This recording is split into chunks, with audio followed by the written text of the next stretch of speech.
and Corzine just gets a free ride. I mean, let's go through this. This is what? November, December, January, February, 5 months later? And this guy still doesn't know what they did with the money. And now, of course, it's all coming out. And again, everyone that I spoke with, I know people in the business, everybody laughed at his testimony. And when you read now what the memos are saying, and Paul Watson did a great job on it, how the prostitutes are covering it up and saying things like, well, you know, there's no criminal charges here, and they're all running cover for him. You read what's going on here.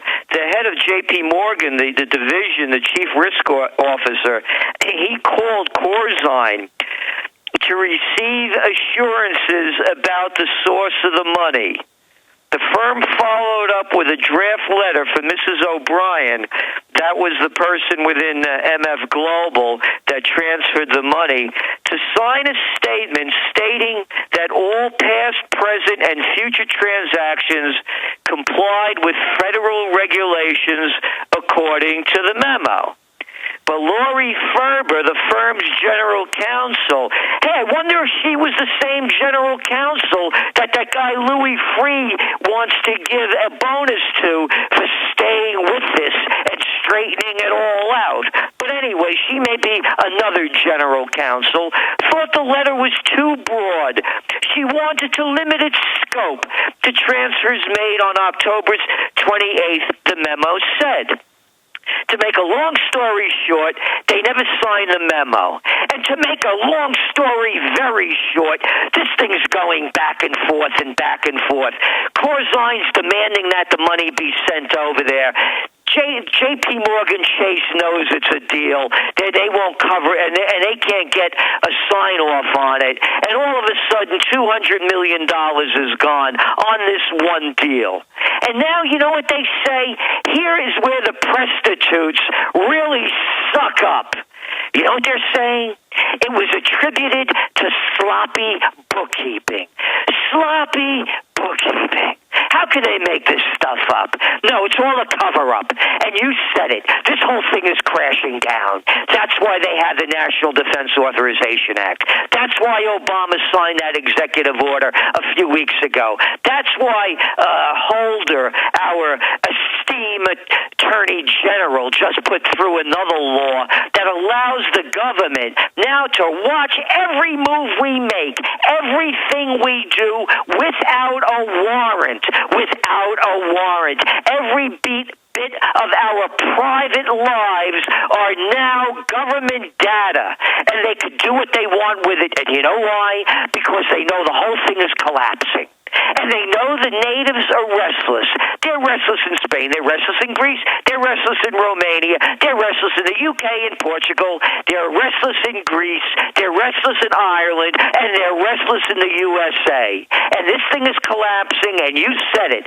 The money's not there. The gold is not there. And that guy Duffy that you mentioned, the head of the CME group that was making fun of people like me, calling us conspiracy theorists, how come nobody's holding his feet to the fire?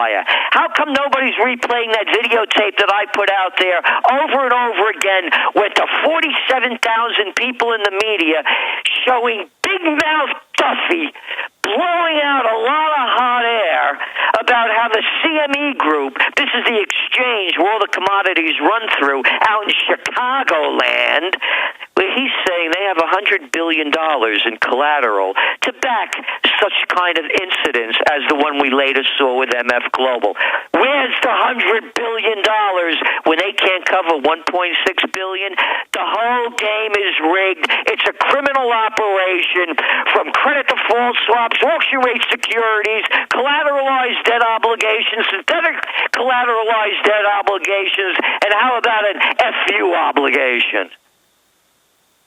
Well said, and we do have that clip. We also have Duffy, and again, he's obviously a scallywag as well, but to his credit, blind hogs do find acorns, broken clocks are right twice a day.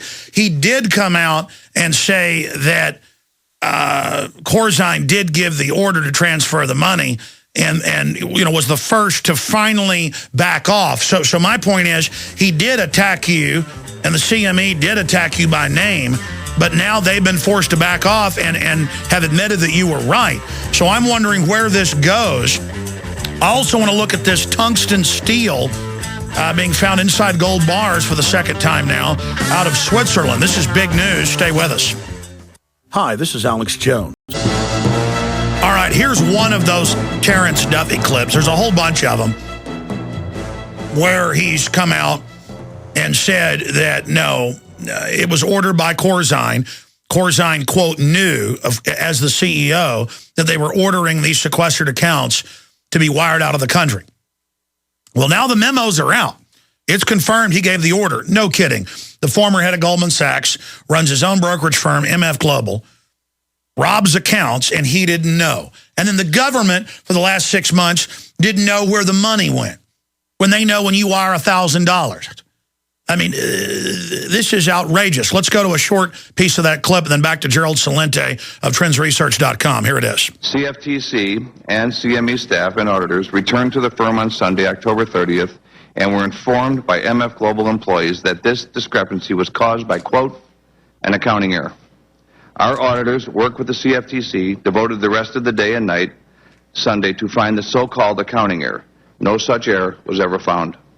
Instead, at about 2 a.m. Monday morning, October 31st, MF Global informed both the CFTC and CME at approximately the same time that the shortfall was real and that customer segregated funds had been transferred out of segregation to the firm's broker-dealer accounts. After receiving this information, CME remained at MF Global while MF Global attempted to identify funds that could be transferred into segregation to reduce or eliminate the discrepancy. A CME auditor also participated in a phone call with senior MF Global employees wherein one employee indicated that Mr. Corzine knew about the loans that had made for the customer segregated accounts. CME Group has provided this information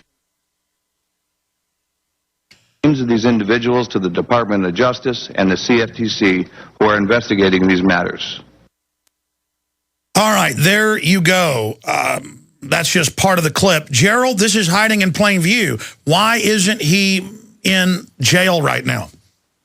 Because he's a member of the White Shoe Boys Club. That's why. You know the word justice, J-U-S-T-U-S, just us. Have you seen a head roll from the Goldman Sachs gang? They get fined $550 million, and they don't have to admit nor deny that they screwed anybody.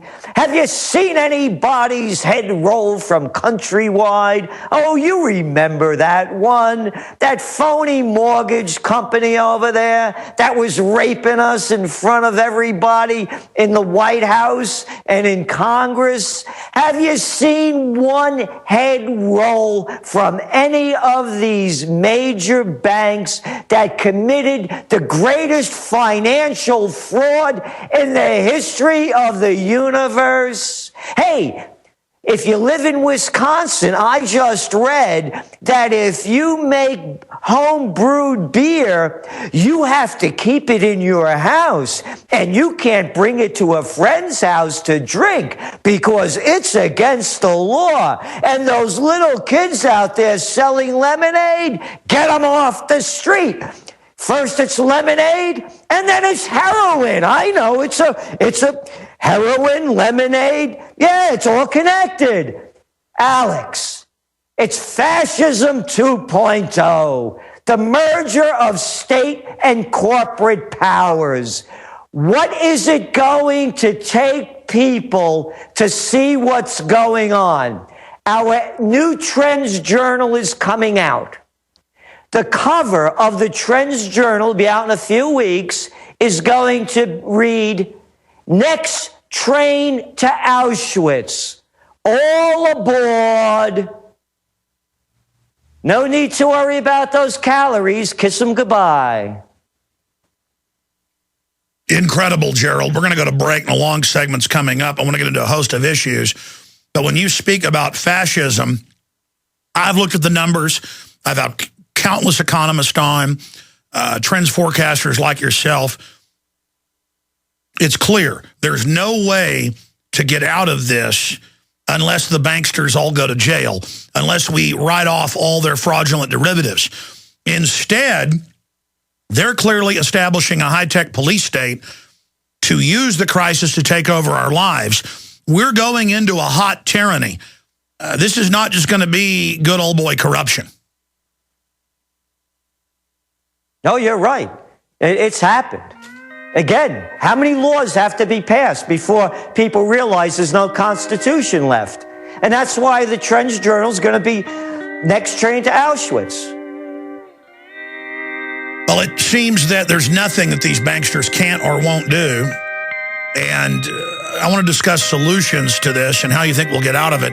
I also want to bring up some news items to you that tie into all of this. On the other side, Gerald Celente is our guest. We're on the march. The empire's clear from reading declassified British and U.S. psychological warfare manuals, Soviet psychological warfare manuals, Nazi psychological warfare manuals.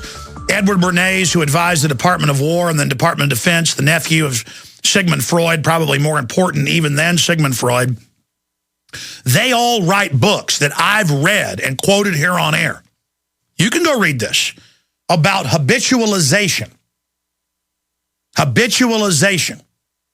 It's just like cigarettes. They say it's not even so much the nicotine. That's part of it. It's the doing something with your hands, wanting to smoke the cigarette, getting you in the habit. They get you in the habit of the TSA sticking their hands down your pants. People say, I used to hate it, but now I'm just used to it. Well, now they're getting you used to taking your bank account. And all over the country, from San Francisco to New York, they're announcing tolls to ride bicycles and to walk. They're announcing all over the country that the police want to inspect gardens because you might be growing drugs. All over the country, they're setting up federally mandated checkpoints that are totally illegal, not just 4th Amendment, but 10th Amendment. What are the feds doing that for? It's not their jurisdiction. So the system is racing to habitualize us or condition us or acclimate us, use whatever word you want, to get us accustomed to this. I went to Walmart last night because I hadn't been to one in years. And they had film for a Polaroid-style camera so my grandmother can take pictures. She doesn't know how to run computerized cameras. And all the other, there's a few little shops, so I guess they weren't carrying it. So I went in there, and almost all the checkouts are now self-serve. And I noticed it took them longer than even longer lines with a human. So again, it's all about control. And this system is racing into place. And we as a society are in deep trouble. Going back to Gerald Celente of trendsresearch.com, who was robbed by MF Global, we see them racing. We see communist China saying we can now secretly arrest and disappear people because America does it. So now the communist Chinese leadership that perches on top of the hardworking, smart Chinese people as parasites, they're now